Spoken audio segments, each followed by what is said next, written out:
Chapitre 11A, page 74. Valoriser son parcours universitaire. Racontez-moi. Vous êtes-vous rencontrés? En fait, on était à Sciences Po ensemble, en fait. Voilà. Isabelle et moi, on était vraiment copines, quoi. Elle connaît plein de secrets sur moi, et moi, j'en connais sur elle, donc elle se taira. Et Jean-François, on se connaissait un petit peu, et nous, on s'est presque pas vus, quoi. Voilà, je pense qu'on a dû se croiser. Vous êtes croisés à Sciences Po. On était en même temps. Il y a beaucoup de monde quand même Ouais. à Sciences Po. Ouais. Alors, Se croiser, ouais. Isabelle, quel souvenir vous gardez d'Anne? Est-ce qu'à l'époque, elle avait déjà un pied à Sciences Po et l'autre sur les scènes de théâtre? On a pris beaucoup de café ensemble, on a beaucoup parlé et c'est vrai que moi ça me fascinait de voir qu'elle était capable d'être bonne élève à Sciences Po. Elle avait tout le temps 15, 16, 17 et en plus elle passait, je ne sais plus combien de temps à l'époque, 6, 8 heures par semaine en cours de théâtre.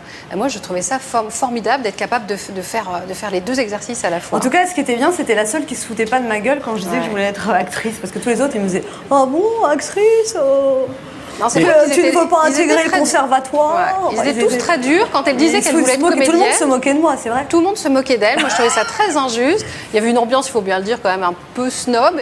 Qu'est-ce que ça vous inspire, le parcours étonnant de cette jeune fille qui était à Sciences Po et qui se retrouve maintenant tête d'affiche au musical depuis déjà longtemps?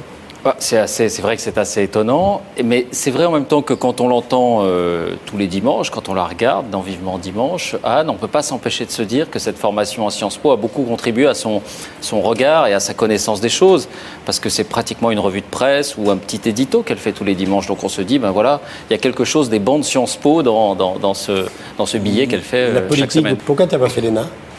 Parce que c'était trop long. Ah non, oh là là. Je sais à quoi tu as échappé. Parce que moi, Voilà. mon frère Jean qui a fait l'ENA, Oui. je l'ai vu préparer le concours d'entrée à l'ENA. C'était l'Everest. Chapitre 11B, page 76. Débattre de la dévalorisation des diplômes.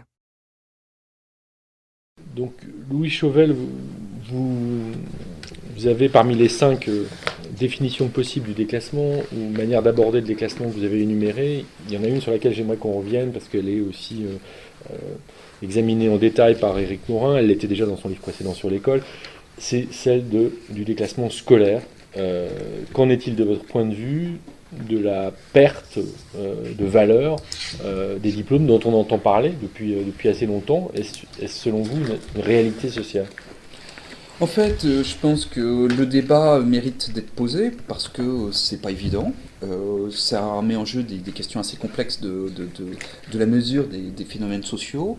Et c'est vrai que l'opportunité est pas mal. Et si j'ai effectivement 2 zones de débat avec Eric, c'est d'une part sur l'évolution de la valeur des diplômes et d'autre part sur est-ce que le déclassement est périphérique, marginal ou secondaire dans la société ou est-ce qu'il est central. En fait, mon argument, et je pense qu'au bout du compte, Eric en sera d'accord, mon argument central, c'est le fait que certains diplômes dans la société française ont connu une dévalorisation forte, profonde, brutale à l'horizon d'une trentaine d'années, et cela touche en particulier le baccalauréat. Et cela commence maintenant à toucher depuis une quinzaine d'années Bac plus 2, dont la valeur relative par rapport au même diplôme obtenu par les parents a connu un profond effondrement. Mais le problème que je pose sur la table aujourd'hui, c'est que le baccalauréat est devenu le diplôme médian des générations qui ont moins de 40 ans aujourd'hui.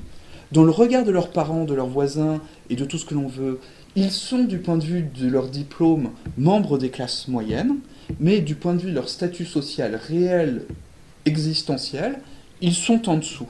Et nous avons créé une nouvelle génération, mieux éduquée que celle de leurs parents, mais située en dessous de leurs parents, du point de vue de leur statut social.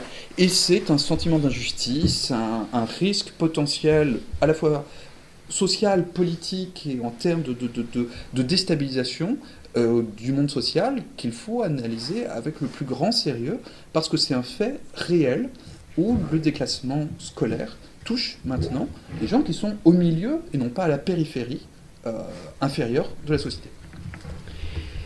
Alors Éric, comment on fait pour appréhender l'évolution de la valeur des diplômes? Comment techniquement on peut faire? C'est pas moi qui dis que c'est comme ça qu'il faut faire. Je veux dire, la valeur des diplômes, il y a 30 ans de littérature en économie, en sociologie, qui discute, définit la valeur des diplômes, et je regrette de le dire, c'est pas comme Louis Chauvel l'a défini. La valeur des diplômes, il y a deux façons de l'appréhender. Il y a la valeur privée pour les individus, pour les familles, et la valeur sociale pour la société. Si on parle de la valeur privée, toute la littérature, tout le corpus sur la valeur du diplôme, c'est quoi? C'est, au sein d'une génération donnée, pour vous, individu, qu'est-ce que ça va vous apporter de faire l'effort de vous diplômer plutôt que de rester non diplômé? C'est ça la valeur des diplômes. C'est pas ce que dit Louis Chauvel, c'est pas comparer les diplômes aujourd'hui et les diplômes il y a 40 ans, parce que si diplôme est non... Mais non, mais attends, on va pouvoir en parler de ça, mais n'appelons pas ça la valeur des diplômes, ou alors c'est la définition de Chauvel de la valeur des diplômes. Peut-être que c'est un phénomène important, peut-être que c'est quelque chose qui peut s'appeler déclassement, ça je veux bien, mais il faut pas dire que c'est une dévalorisation de la valeur des diplômes. Chapitre 11C, page 78. Relatez ses expériences d'études à l'international. Bonjour Clovis, peux-tu nous en dire plus sur toi? Bonjour, j'ai 24 ans, originaire d'Angoulême, je suis parti étudier après le bac à l'université de Poitiers. Celle-ci propose un cursus en 5 ans, orienté vers l'international afin d'obtenir un diplôme Bac+5 visé par le MEN et revêtu du grade de master. C'est cette dimension vers l'international qui m'a attiré dès le début et qui m'a permis de partir à 2 reprises à l'étranger. La première fois, c'était en 3e année, lors d'un semestre Erasmus en Hollande. J'avais aussi candidaté à un programme de double diplôme entre mon université d'origine et l'université Saint-Clément d'Ohrid, basée à Sofia. Cela m'a permis de passer 1 année en Bulgarie dans la continuité de mon semestre Erasmus. Qu'est-ce qui t'a donné envie d'aller étudier à Sofia? Pour être honnête, effectuer en Bulgarie un master en francophonie, plurilinguisme et médiation interculturelle, FPMI, ne faisait pas partie de mes priorités. Mais lorsque j'ai vu l'offre de double diplôme de l'université de Poitiers en partenariat avec l'université bulgare, j'ai sauté sur l'occasion et n'avais pas idée à quel point l'expérience se révélerait extraordinaire. Que peux-tu nous dire sur ton université d'accueil? L'université de Sofia est la plus ancienne et la plus prestigieuse université publique de Bulgarie et propose des filières entièrement en français. C'est incroyable de pouvoir faire des études en français de l'autre côté du continent européen, en plein cœur de la culture slave. Fondée en 1888, l'université ne possède pas de campus, mais est répartie sur 8 sites historiques à travers la ville, ce qui permet de créer des liens étroits avec les habitants. Et si avant les examens de fin d'année, le tohu-bohu de la capitale vous empêche d'étudier, vous avez tout loisir de vous retirer dans un endroit idyllique, à la campagne, où vous n'avez plus aucune excuse pour ne pas travailler.